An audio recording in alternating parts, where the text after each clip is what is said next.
Today, many communities are hosting parades and programs to honor the brave men and women who paid the ultimate price for our freedom. Fred Barletta is the athletic director at the Hazleton Area High School, but before he took that position, he taught history for years. He gave me a lesson all about Memorial Day. So I used to give tests all the time. I didn't prepare you with any of these questions, so if you want to think a second, that's fine. But I was curious, if you were giving a test on Memorial Day, what do you think would be one of the first questions you would ask of your students about the day that we're noting today? Probably what was the reference of Memorial Day prior to it being called Memorial Day, because that's really something that came about after World War II.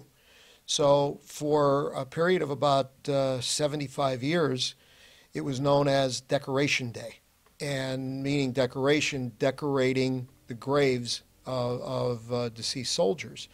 And that's really how the tradition of Memorial Day started. And, you know, it's unfortunate, Kenny, in that today many people look at Memorial Day and the first thing that comes into their mind, the beginning of summer. And of course that's true, particularly here in northeastern Pennsylvania and where we have the four seasons. But in reality, Memorial Day was a very solemn commemoration.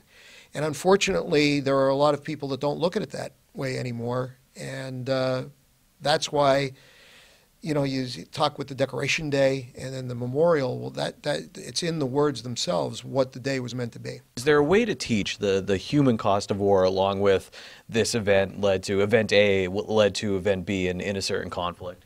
I think that's really the message behind Memorial Day. The tremendous cost there is whenever you're involved in military conflict and war.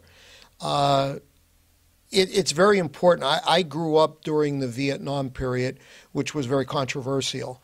And as a young person at that time, you were questioning what was the purpose of the Vietnam War.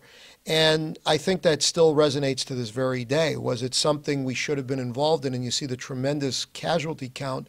And, you know, you look at something like World War II, where the United States was attacked, and the global specter of it, where Nazi Germany was literally trying to take over all of Europe.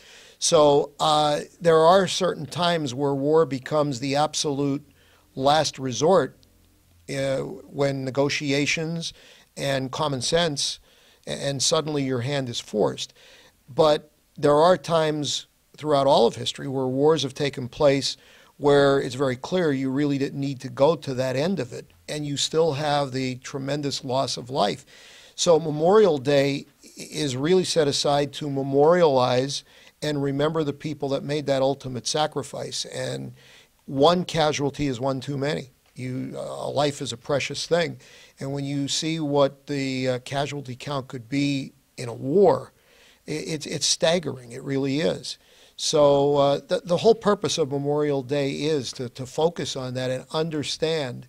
And I think there is a lesson to be learned that before you immediately talk about war, you know, let's use military force as a way to solve something.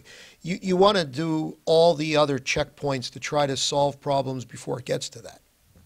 Is there something for you? You were mentioning some of the historical places that you visited that hammered home the human cost of war, whether it was a memorial somewhere. I was thinking of this question, and I thought about when I was taking history courses in college. So I read a book called Dear America, and it was letters from Vietnam soldiers. They were writing to their loved ones back at home, and just seeing these letters touched me, and that moved me like nothing else. Is there something in your life where you've gone to a memorial you've seen in person and you thought, wow, this is what it's about? Or you have a family member? Well, obviously any family member that serves in the military, it hits home. And I've had friends who are career military people. That's always going to be something near and dear to each individual. As far as ones that really bring out the emotion in you, again, being a child of the Vietnam era, the first time that I went to Washington and visited the Vietnam Memorial, that wall and all the names and by year, it's years where you lived, where you were growing up, and it just touches you, and it's an emotional experience, at least for those who grew up in that time period.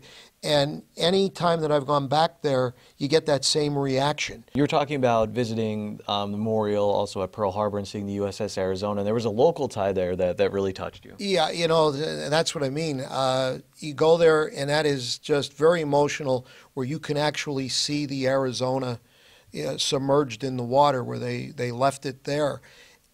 And then you start reading the names on the plaque, and I was looking for one, Arthur Gardner, because Arthur Gardner was the first casualty of World War II from the greater Hazleton area. He was from Junedale, and just a young man, I think 19 or 20 years old, that had enlisted in the Navy. And I'm telling you, the hair in the back of your neck stands up, because even though he dies 25 years before I'm born, here's somebody from Hazleton. And you look at it, and it makes it real. And when any connection like that becomes a very emotional thing.